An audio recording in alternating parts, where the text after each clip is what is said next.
In the shadows of time, where myth and reality intertwine, there lies a tale veiled in darkness and intrigue. A tale of gods and monsters, of heroes and villains. At its center stands one of the most enigmatic figures of Greek mythology, Medusa. Behold the enigma of Medusa, a figure both feared and revered, whose gaze could turn the bravest of souls to stone. Her story is a tapestry woven with threads of mystery and myth, a labyrinth of secrets waiting to be unraveled by those who dare to gaze into the abyss. To understand the enigma of Medusa, we must first delve into the rich tapestry of Greek mythology. It is a world where gods and monsters walked among mortals, where heroes embarked on epic quests, and where legends were born. According to ancient myth, Medusa was once a beautiful priestess in the temple of Athena. But when she caught the eye of the sea god Poseidon, Athena punished her, transforming her into a hideous creature with serpentine hair and a gaze that turned all who beheld it to stone. Medusa is generally described as a woman with living snakes in place of hair. Her appearance was so hideous that anyone who looked upon her was turned to stone. Medusa and her Gorgon sisters Euryale and Stheno were usually described as daughters of Phorcys and Ceto. Of the three, only Medusa was mortal. Medusa was beheaded by the Greek hero Perseus, who then used her head, which retained its ability to turn onlookers to stone, as a weapon until he gave it to the goddess Athena to place on her shield. In classical antiquity, the image of the head of Medusa appeared in the evil-averting device known as the Gorgonian. In recent years, archaeologists have unearthed fascinating clues that shed light on the reality behind the myth of Medusa. These discoveries challenge our preconceptions and force us to reconsider what we thought we knew. The cult of Medusa reveals a deeper connection to ancient beliefs and rituals, shedding light on her significance in Greek society. The three Gorgons, Medusa, Stheno, and Euryale, were described by Hesiod and Apollodorus as offspring of the sea god Phorcys and his sister Ceto. According to Hyginus, however, their parents were Gorgon and Ceto. Their genealogy is shared with other sisters, the Graeae, as in Aeschylus's Prometheus Bound, which places both trios of sisters far off on Kisthene's dreadful plain. While ancient Greek vase painters and relief carvers imagined Medusa and her sisters as having monstrous form, sculptors and vase painters of the 5th century BC began to envisage her as being beautiful as well as terrifying. In an ode written in 490 BC, Pindar already speaks of fair-cheeked Medusa. In a late version of the Medusa myth, by the Roman poet Ovid, Medusa was originally a beautiful maiden, but when Neptune, the Roman equivalent of the Greek Poseidon, mated with her in Minerva's temple, Minerva being the Roman equivalent of the Greek Athena, Minerva punished Medusa by transforming her beautiful hair into horrible snakes. Although no earlier versions mention this, ancient depictions of Medusa as a beautiful maiden instead of a horrid monster predate Ovid. In classical Greek art, the depiction of Medusa shifted from hideous beast to an attractive young woman, both aggressor and victim, a tragic figure in her death. The earliest of those depictions comes courtesy of Polygnotus, who drew Medusa as a comely woman sleeping peacefully as Perseus beheads her. As the act of killing a beautiful maiden in her sleep is rather unheroic, it is not clear whether those vases are meant to elicit sympathy for Medusa's fate, or to mock the traditional hero. The legend of Medusa continues to resonate in the modern world, inspiring countless interpretations and reinterpretations. In the hands of modern storytellers, Medusa's tale takes on new dimensions, reflecting the timeless themes of power, beauty, and transformation. In most versions of the story, she was beheaded by the hero Perseus, who was sent to fetch her head by King Polydectes of Seriphus because Polydectes wanted to marry Perseus's mother. The gods were well aware of this, and Perseus received help. He received a mirrored shield from Athena, sandals with gold wings from Hermes, a sword from Hephaestus and Hades's helm of invisibility. Perseus was a demigod, the son of Zeus, the king of the gods, and Danae, a mortal woman. When Perseus learned of Medusa and her deadly gaze, he embarked on a perilous quest to slay her. Medusa resided in a dark, remote cave, guarded by her sisters, the other Gorgons, and surrounded by mysteries. Perseus was not alone in his quest. The gods Hermes and Athena lent their assistance to aid him in his mission. Hermes provided Perseus with winged sandals to fly swiftly, and a shining shield polished to a mirror-like finish.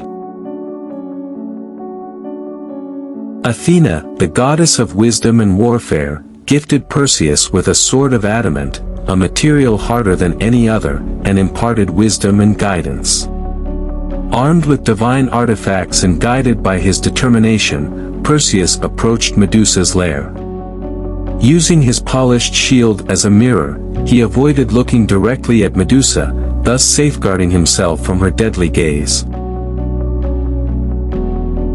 With the wisdom of Athena and the agility granted by Hermes, Perseus maneuvered himself into position and struck swiftly with his adamant sword, severing Medusa's head from her body. Upon her death, Medusa's body and the severed head remained potent with her cursed power.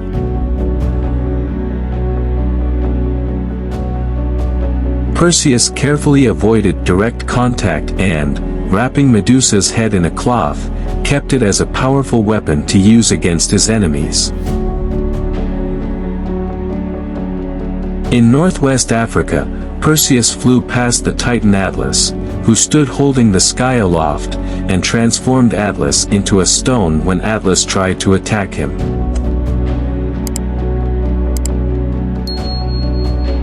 In a similar manner, the corals of the Red Sea were said to have been formed of Medusa's blood spilled onto seaweed when Perseus laid down the petrifying head beside the shore during his short stay in Ethiopia, where he saved and wed his future wife, the lovely Princess Andromeda, who was the most beautiful woman in the world at that time. The slaying of Medusa by Perseus is often interpreted as a symbolic triumph of order over chaos, light over darkness, and virtue over malevolence. Medusa's death freed the land from her terror and cemented Perseus's reputation as a legendary hero. In romantic idealism, Medusa is portrayed as a once beautiful maiden who becomes cursed by the gods due to circumstances beyond her control. This transformation from beauty to monstrosity is seen as a tragic consequence of jealousy, betrayal, or divine punishment. Despite her outward appearance, Medusa retains her inner beauty, intellect, and humanity, serving as a symbol of the inherent complexity and depth of the human soul. Medusa's curse isolates her from society, condemning her to a life of loneliness and despair. In romantic depictions, she longs for connection and understanding, yearning to be seen for who she truly is beyond her monstrous visage.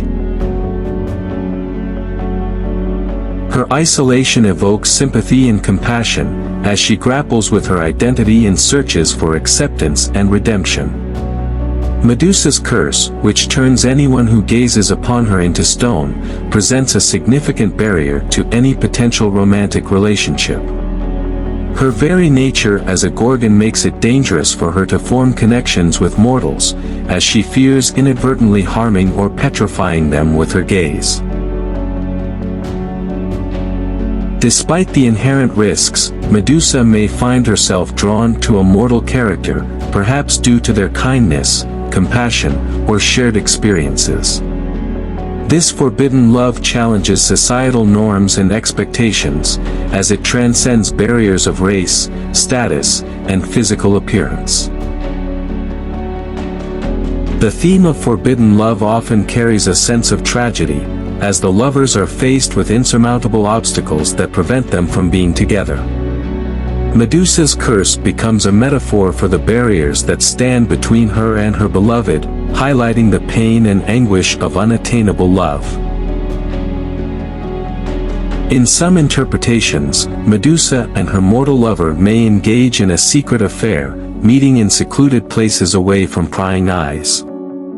This clandestine romance adds an element of danger and suspense to their relationship, as they must navigate the treacherous waters of secrecy and deception. Despite the challenges they face, the forbidden love between Medusa and her mortal lover may serve as a catalyst for redemption and personal growth.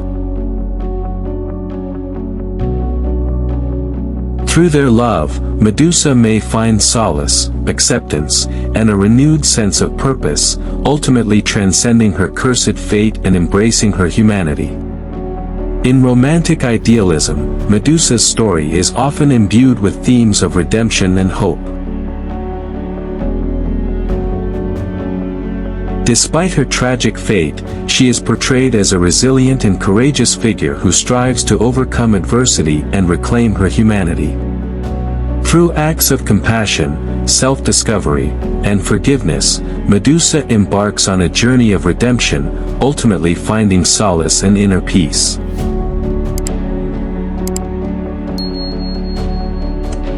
Medusa's story in romantic idealism serves as a metaphor for the complexities of love, identity, and redemption.